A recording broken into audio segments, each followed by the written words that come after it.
Welcome to the Signal Caller. Looking at Joe Milton, all 22, and this is what I'm kind of the bad side. He's just staring the one read, just staring down that receiver.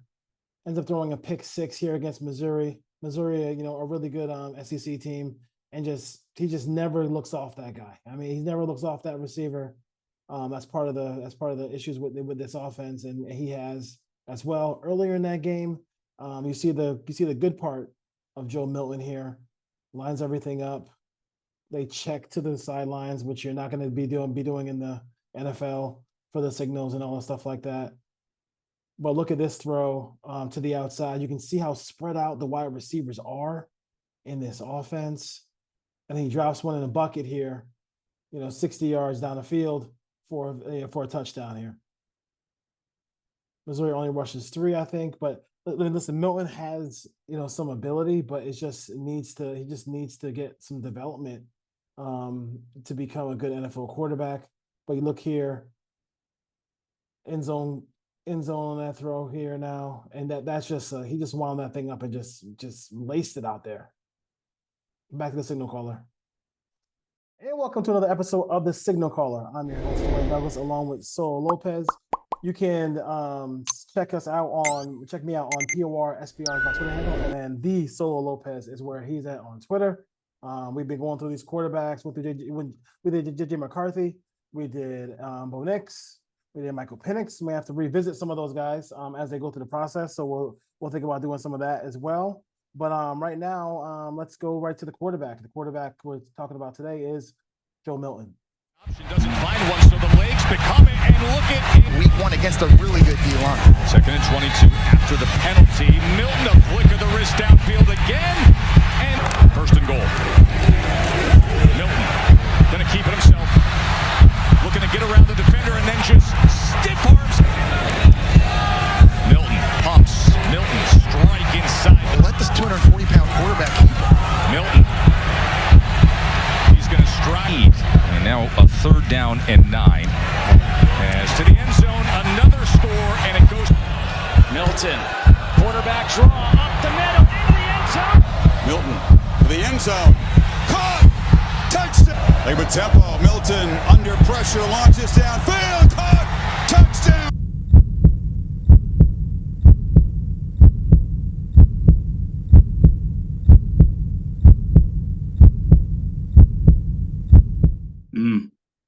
Yeah, Joe Milton, seen a bit of a drop off in production from, say, a Hendon Hooker in that regard to take over.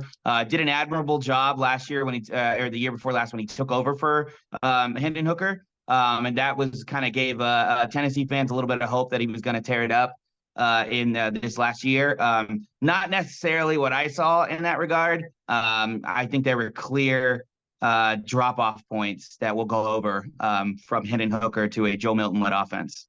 Yeah, so let's go and let's give you some background about him. So he is a big boy. He's about 235, and he's also 6'5". So he's a big individual.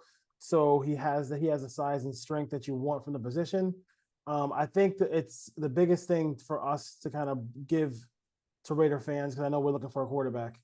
And that's why we started doing the Signal Caller show, is that they run an offense that has nothing to do with pro football. So that is the very difficult part of. I know everybody last year was like Joe Milton. I'm sorry, Hendon Hooker. But like Tennessee, I'm not even sure. I'll be honest with you. If I had Tennessee would be the last spot I would send my quarterback to if I was a father, no matter how much he loved the school, because they just don't run a pro style offense. The route tree isn't there. The progressions aren't there. It's about spacing and pacing. So they want to go up tempo all the time. They also want to use the hash marks a lot in this to their advantage. So you'll see here, because I'm gonna post a couple of pictures in a couple of videos during the time we speak, so you can see how the tight formation with the offensive lineman, and then everybody is spread out almost all the way to the sideline. That's how far they spread out their wide receivers. It's really not conducive for evaluating quarterbacks He does have like, I mean, but as far as like that, as far as the background goes, like he does have the shotgun. Like he has an arm that is just like Mhm. you're gonna see it. I mean, I bet you he could throw. I bet you if we put him on the goal line, he could throw the ball to the other 20-yard line and in the air. Yeah, I mean, like he's got a cannon. Mhm. it's really, but like I mean, we all know quarterbacking is not all about having a cannon. You need touch. You need, you need to be, a guy who can be anticipate throws, all those things like that. It's not about throwing 60 yards downfield from your knees. No, well, you had to go. I think Cecil has to go there. Shout out to Jamarcus. How you doing, Jamarcus? What's what are your thoughts about so some of the strengths, some of the things you like about him? Yeah, so the strength is pretty clear. He does have a rocket arm, and I think he has a really good size, really good or pretty decent athleticism for a guy his size. He can put the ball into your body quick and with some ferocity on that regard. Is some of the real decent strengths he has. I like his if it's going to be like his first read, he's pretty confident in his first read. Yes. And I think that's important. I think when you're talking about the Tennessee offense, it's almost like they're throwing to a patch of grass versus throwing to a guy. Yeah. It's almost like this is where this guy's going to be in this specific motion, in this specific read, in this specific layout. And this is the concept of our offense where this guy should be here. So you need to put it right here, as opposed to a timing offense where you're like, this is where you're going to throw the ball because right this moment he's going to be out of his breaking route. And that shows with his drop off of production in certain cases from his first read to his second and third reads to being creative back there. And I think his biggest strength would be his arm and his athleticism and his, I would say, raw ability. In that regard, translating at least the tangibles that you can see going into next year into where he would need to have a lot of that going into an NFL season. Yeah, and he didn't start off, and he's one of the older quarterbacks. So for the folks who who hate Bo Nix because he's older, who hate Michael Penix because he's older, he's 20. Sure. He's 24 years old. So like he's going to be 24 years old when the season starts. He started off in 2018 at Michigan. And then, it didn't, for whatever reason, didn't work out at Michigan. Let me see what Michigan, I mean, didn't play very much at Michigan. He was benched at Michigan for Cade McNamara. That says a lot. Yeah, that's not great. That's not great. When you consider the fact that he's just a way better physical, quarterback than him. Then he goes to Tennessee, sits behind Hooker, and then comes back and then has a year where he plays 12 games, whatever. This season they go 8-4, 20 touchdown passes and 5 interceptions. This was one of the most anticipated breakdowns we were gonna do because everybody, a lot of people were asking. A lot of people were asking me, hey, when are you gonna do Hendon Hooker? I wish I had better news for you as far as Hendon Hooker goes, as far as that goes, but like we're still Joe Milton. Yeah, I'm sorry, Joe Milton. We're still not. He's not there. And I don't know how long. I mean, for him, I just feel like he just wasn't a guy who was exposed to some development because if somebody could have slowed everything down and kind of just broke everything down for him, I think he'd be more far along right now than he is. And then you mentioned and then you look at the fact that he went to Tennessee that doesn't really run an offense. It's not where I would have transferred if I was looking to develop as a quarterback. Exactly. I think that I mean, you just look at the drop off, and I mean, we had a great. I think both of us had a 3rd or 4th round grade on Hendon Hooker last year, coming off the injury, and we both were in agreement that if he didn't tear his ACL, he probably would have been a high 2nd round pick, or even possibly snuck into the 1st round if he was allowed to finish the Tennessee season that he had. So I think going to Detroit was a good situation for there. I think Hendon Hooker is a far and away not even close better quarterback than Joe Milton is in this situation.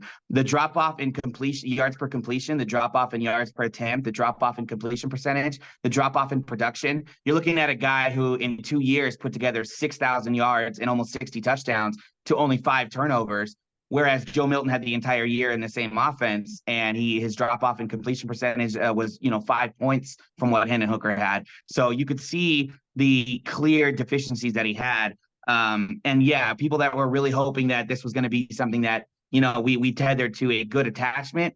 In terms of my opinion, I honestly, if he does get drafted, I don't think he's going to get drafted higher than maybe the 6th or 7th round because of I just think there's clear deficiencies on his game. I don't think he's going to translate well. I think that you're going to have to really mold him to be an NFL ready guy. If he ever gets there, there's so much that I don't really feel like is great in terms of the next level. He hesitates during breaking routes. He hesitates for deep comebacks. He's hesitant in the pocket on his second read. He's bad with his progressions. And granted, like we talked about, the offense is not necessarily designed for that. But when it's not designed for that, you're not levied. You're not responsible for making creative decisions when the play breaks down. And when it does, Joe Milton, I believe, is at his worst.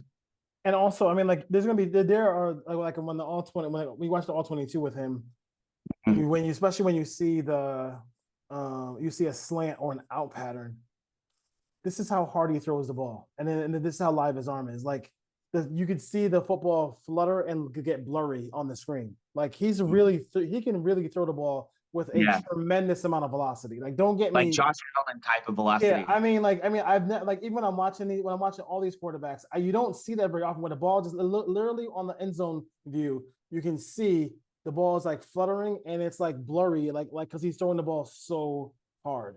And that's just something where he has that ability. But it's always time for those throws. But there's time for the touch throws, those also the throws where you have to throw a screen pass to the running back. There's so many different throws that you have to be able to make in the National Football League, and I just don't feel like he hasn't developed it yet. To me, like, the kind of the pro comp that I have for him was I think his name is Jeff Blake from back in the old Cincinnati Bengals. Jeff Blake from the Bengals. From the Bengals.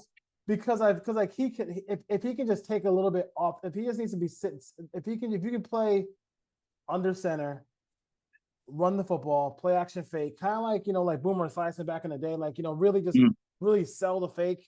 Then you can maybe take shots down the field on seam routes, throw the ball to the outside, some Yankee concepts, some posts, deep posts for him that might be able to help him. But at the end of the day, I mean, right now, I just think he just needs a lot of development. And if he's willing to put in the work, it can get better. Like, you know what I mean? Yeah. I mean, that's all it is. I mean, put in the work, you'll get better. But like, if you're not willing to put in the work, then I guess it will happen for you. But I wasn't thrilled with the tape. Like you mean, like the Georgia game, the Missouri game, like it's just not really. It's hard. Like I said, it's hard to evaluate the guy because the offense is so non-pro style. But I guess it's not pro friendly like for the tape was. Yeah, and I think the pushback you probably get from his head coach would be like, "Hey, listen, like, I'm coaching college, like, I'm trying to win college games. Sure. And this is the way I feel like it's the best way for me to win college games. So why am I going to do all that?" So if he likes that offense, I know the boosters, from the stories I've read about Tennessee football, the boosters cannot stand this offense, especially in the SEC. So we'll see. Well, I mean, if you just do a side-by-side comparison of maybe their best highlights where Hendon Hooker versus Joe Milton in the same offense, it's night and day. It just is. Hendon Hooker looks like an NFL quarterback. He looks like his delivery. He looks like his read progression is defined. He looks like he understands the concepts and how to pre-snap defenses. And I'm just not sure that Joe Milton is there. I don't even think that, if we're being real in like our evaluation in this regard, I wouldn't even put him in there as a backup next year, because I just don't see any capacity in which that guy should ever touch the field in his first year or first 2 years, if we're being real. I just don't see it. I just don't. I mean, the decision-making and the accuracy is a lot like a guy who was a very polarizing figure in this upcoming offseason, and that's like Justin Fields. Like, he kind of has that kind of waning, like he'll make a couple of throws that are like, whoa, and then make a couple of throws like, damn, like, you overthrew that dude by like 25 yards. But he won't give you the he's a mobile pocket passer. He's not going to give you those huge runs that Justin Fields would make or whatever. Yeah. He can do a little QB power once in a while, but that's not where you want him to live as far as that goes. But I just like I said, he's Like he has physical ability. He is 6'5". He is huge. Would I take it? Would I, if I was a certain team, would I take a chance on him? If I had a veteran quarterback, I would say why not? I mean, he's grading out to be like a 4th or 5th round pick. So why not? I mean, is he a better physical prospect than a guy like AOC? Probably. Even though AOC is probably a little bit quicker to be able to play in the NFL now because of the offense he ran in college. So, and he's a little bit more just like as far as just being smarter with the football. He'll take the sacks, he'll do whatever. But Gotta love those neck up quarterbacks. the neck up quarterback is a very important aspect of that. It's the only thing that matters, Dwayne. Forget about being able to play. You gotta have a neck up component. Shout out to John Carroll University. But I should They breed him good out in John Carroll. Well, I tell you, I really shouldn't have. I mean, so many people work in the NFL from John Carroll University. I should have never went to where I went to school. If I knew that, I definitely would have been like all the advice we get. All advice we get is to get a job in the league, right? So, no more shots. But like I said, he has all these abilities, but it's just not gonna. I think he just needs to really do himself a service, and hopefully he gets drafted. I think he will get drafted. Yeah. I don't think he pass up on a talent like that. I think he definitely does get drafted. I don't think that he ends up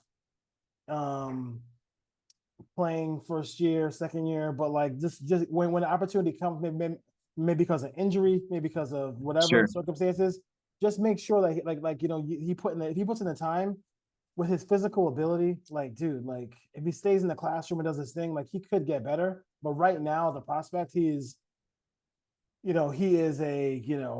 project right now.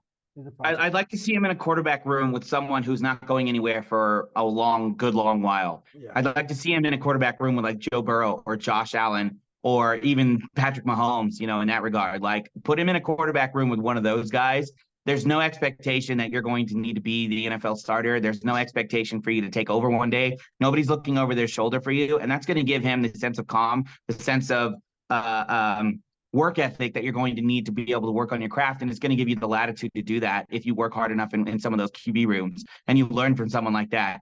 But if he gets drafted to like a Tampa Bay team and say they lose Baker Mayfield, and then you're looking at Joe Milton and Kyle Trask and maybe a veteran in that regard, I think that'll be a disaster. So like for his career. And so I'm hoping that he gets drafted to somewhere where or goes to a place, because honestly, I could see him not being drafted. But if he does, then I hope it's to someone to a team that already has a really, really high level established veteran that is going to be there, that is already like going to be the guy. There's not going to be any opportunity for you to take over that job. And I think that would be important. Sometimes the rookie needs that. Yeah, if I was one of these quarterback guru guys, man, like I would call him in 2 seconds. I'd be like, bro, like let's go to work. Like let's literally go to work, because he has the canvas is there. He just has to finish it. Like, you know what I mean? And he could surprise some folks later on in his career. I think at the combine, you're gonna sit back and say, what the fuck? I mean, like some of these throws are gonna be like, you're gonna say, what the hell, dude? And then so I mean, I hope the receivers are ready. Those receivers they use in the combine are ready for these rockets that he's gonna be throwing, because he throws a lot of them. But I just don't know. The accuracy is an issue. He overshoots. He overshoots his targets here. I'm kind of looking a couple more of my notes here. Under pressure, does not handle that well. Puts the ball at risk a lot in those situations. Let's see here. What else we got here? As far as capability, yeah. I mean, that's pretty much all I had as far as that goes. But go ahead. If you have any more notes. Yeah, I was going to say in terms of like pocket awareness, I have notes here that says that I have like bad accuracy on a second read and third read, bad pocket awareness when the play breaks down, no real like pocket creativity to make a throw on the run or waiting for a breakoff route and something like that. I don't really feel like he has that. I really feel like his instinct is to take off and run, and he's not a great runner. He's a good athlete, but not a great runner. And you see a lot of that sometimes in the NFL. I don't really like his progressions in that. I think he struggles with making his progressions on a play. But then again, I don't think that offense is designed for that. I don't think that offense is designed for him to lose out on his first read, lose out on his hot read, and even in a sense of a check down, I don't really feel like it's there a lot. Just because when you've seen the drop off from the taking shots downfield from like just say 2 years ago to Hendon Hooker to now with Joe Milton last year, you really start to see the differences in how that offense is beautifully played versus how that offense might be halfway to average size there. I think Josh, the coach for Tennessee, will be happy to move on to another quarterback next year.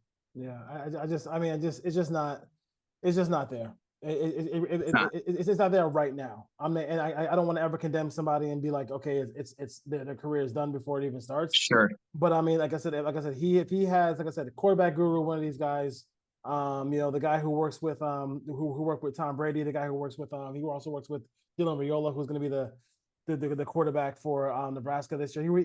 He works with he's one of the gurus down there in the Bay Area. He's really good with quarterbacks. His name is escaping me right now.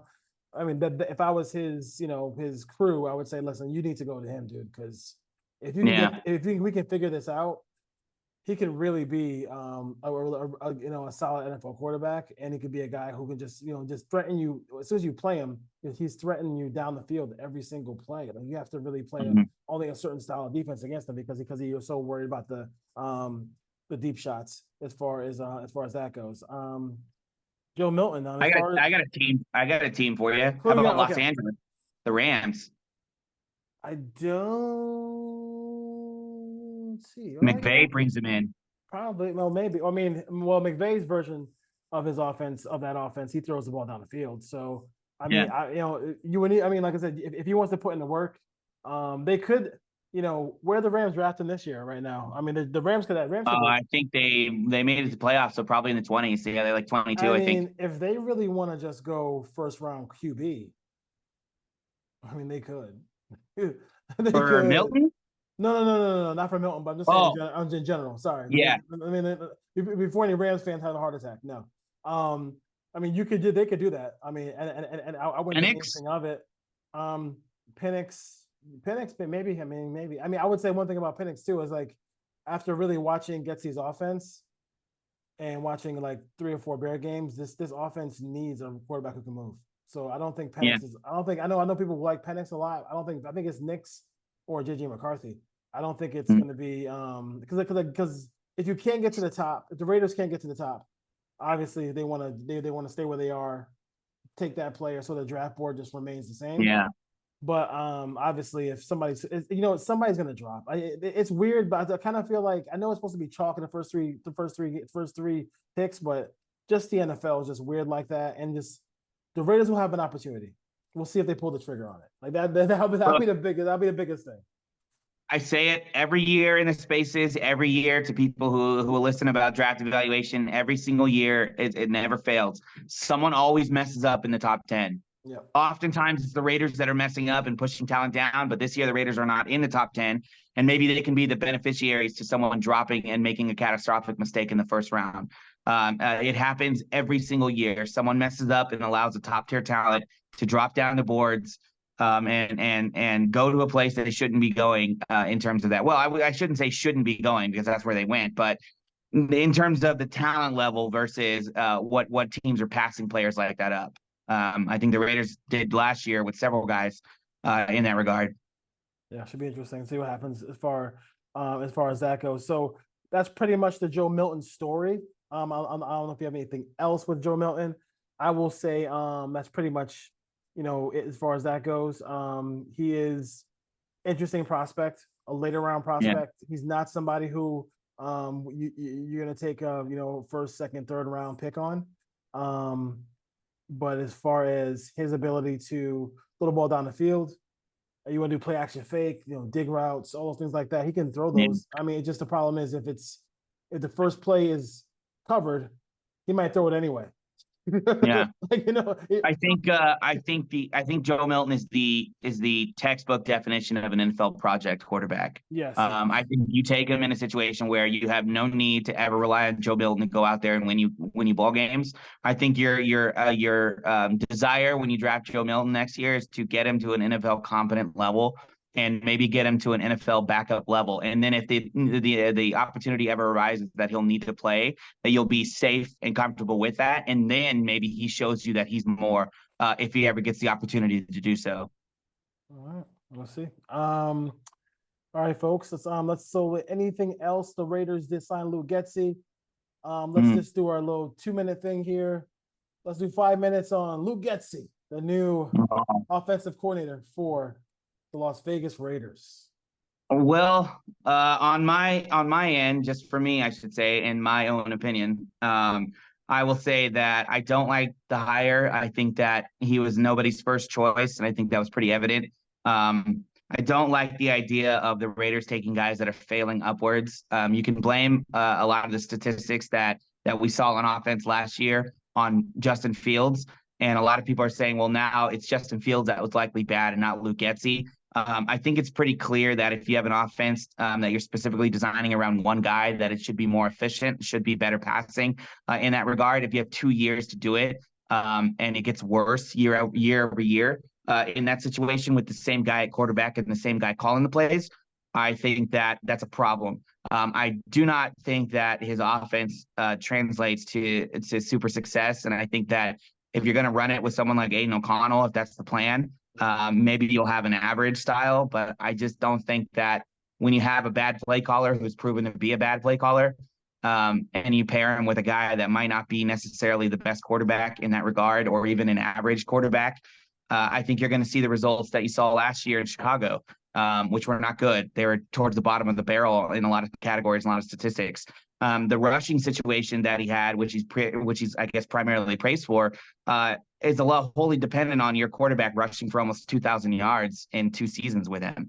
And you take that away and you add it to the Raiders roster, and you don't have a quarterback that can even give you 300 or 400 yards in that regard. So it's going to affect the play calling. Does that mean he's going to build a better offense without that type of guy? I don't know. I'm skeptical, to say the least, and I'm concerned about it. Yeah.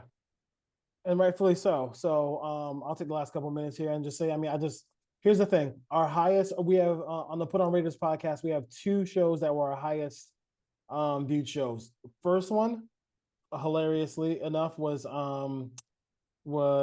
the acquisition of KJ Wright for whatever reason. People love that. People love that one. And the second one was the episode we did when we thought it was Cliff Kingsbury. Cliff Kingsbury, yeah. So like that kind of shows you that we were really excited about it, and this is a big downgrade from that. Yeah. And we'll see. Like, I'm not the story of Luke Getsy is not completely written yet, so he has the opportunity to improve on it.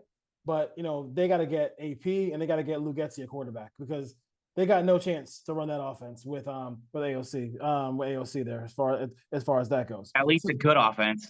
At least a good offense. Because listen, like they the way the defense played, and if they can pick up some more defensive players in the free agency and then in the draft, they could even improve on that defense. Even though the schedule is getting tougher, you never know when you play who you're going to play and who they're going to have available. But that's one thing. But I do think that for the Raiders, if they are going to improve, they need to get a better quarterback. They need to be a better offensive team. That's just imperative to their success as far as that goes. Right. Yeah, there's nothing more critical than this quarterback situation, because we went into the offseason saying that the offense coordinator and the quarterback are going to be the 2 positions that we need more so than anything else. And as it stands right now, we're not in a great position to take one of the best quarterbacks in the draft. And we just hired a guy who ran one of the worst offenses over the last 2 years consistently, with a top 10 quarterback that is his responsibility to build an effective system around. And he, for all intents and purposes, didn't. Yeah, no question about it. All right.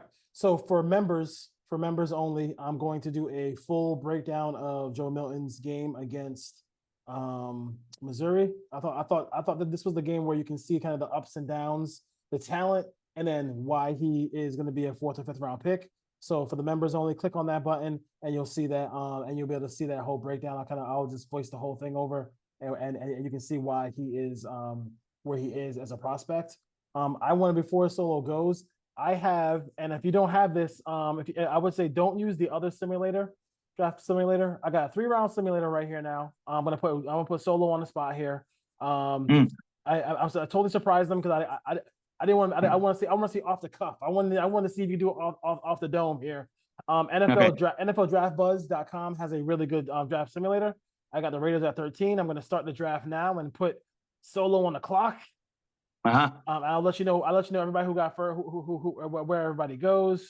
Okay. Let me pause it. I pause it right here. Okay, I'm paused it right now. First 5 picks. First 6 picks. Caleb Williams, Malik Neighbors.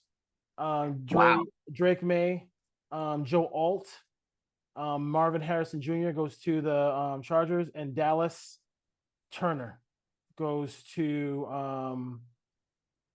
the Giants.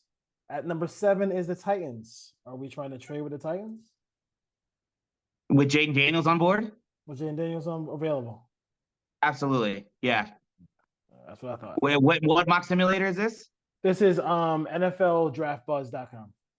Okay, so I would send them this year's first.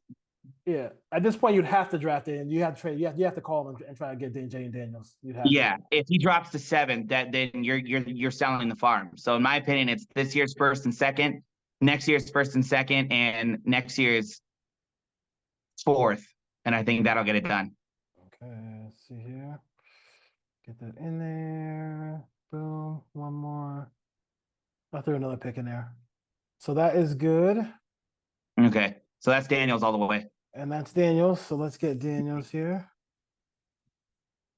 Draft Jaden Daniels. And let's see what we got in the second round. Well, our second rounder's gone now, but I know, but I just wanted to. So, like he ended up they kept on jamming me for the pick. So he ended up being at 13. So I don't know why. So wow, okay. Which is like weird. I don't know why he's at 13, but it's not gonna happen. But he won't be at 13. We'll just say that. At 13. Let's see here. So you're saying it's 3-1. So if that happened, 7 at 7th pick, you're talking about how many ones? Just 2 this year, next year. Okay. I think to move up 6 spots. I think this year's first and third would probably do it with next year's first and second, and maybe another mid-round pick and probably a swap, and that'll probably get it even. Right, so that's a big package. So you're on the clock for the second round pick. Who we taking here? What position? What does the defensive tackles look like? Defensive tackles. You got Chop Robinson. You got Sweat. You got Sweat. Sweat. Sweat's the pick. He's gonna say that. Unless Mitchell's gone, or I mean, unless Mitchell's there, the corner. Ooh, he's gone. He's gone. Yeah, Sweat is the pick there. What's the pick? So draft, and he's an awesome second round pick. Yeah. Oh yeah. I would be ecstatic to get Devondre Set with our second round pick. Let's see. The name Chop Robinson is amazing, though. It really is. It really is a football name. That's a great name. We're only doing 3 rounds here, folks. So when we get to the 3rd round, we'll call the show quits. You remember Big Baby Rogers, right? From Texas, nose tackle, John Rogers. Still love that guy. Arkansas used to have a power forward name, the Big Nasty, Corliss Williamson. You gotta love that name, the Big Nasty. Let's go to this last one, and then we'll go. What position group are you thinking about? So I can just wide receiver. Jalen McMillan is who I'm thinking about. Wide receiver, huh? Okay. Wide receiver. Well, you got to think Jacoby Myers' money runs out. His guaranteed money runs out at the conclusion of 2024. Hunter Renfro's likely not going to be there, so it's going to be Adams at 32, Trey Tucker, and Jacoby Myers in the second last year to his deal. I'm looking at wide receivers. Okay, so I don't have that guy available. I do have this guy available, he was basically the Yak King of college football last year. Malachi Corley from Western Kentucky. Oh, so he in the 3rd round. In the 3rd round, let me just go and give you a little bit more. Let me go to his profile real quick. He Okay. is, because he is. I know he's a big boy. I'm pretty sure. Let me just see what he is as far as his height and weight goes. Is Bo Braid gone? Bo Braid is gone. He went exactly in third round too. What he said. Mhm. I don't have his measurables. I thought he was 6'4". Where is it? I don't have it on here. Oh, that's crazy. All right. This guy's from Western Michigan? Western Kentucky. Western Kentucky. Okay. So he's not from one of the big schools. So like, but Mhm. he's really is he's one of the guys who I would want. So What about Zinter? Zinter Guard, Zach Zinter from Michigan. let me see if he's in here. I'm getting a pinwheel now. For all you Mac fans, you know what that is. Yeah, he's there. So grab him. That's my pick. Okay, there you go. All right, cool. All right, Raider Nation. Do a little mock draft stuff for you. Got a little Get a quarterback and build the trenches. Yes. We got that. We got Joe Milton. We got a little Lou Getsy, a little 5 minutes on Lou Getsy.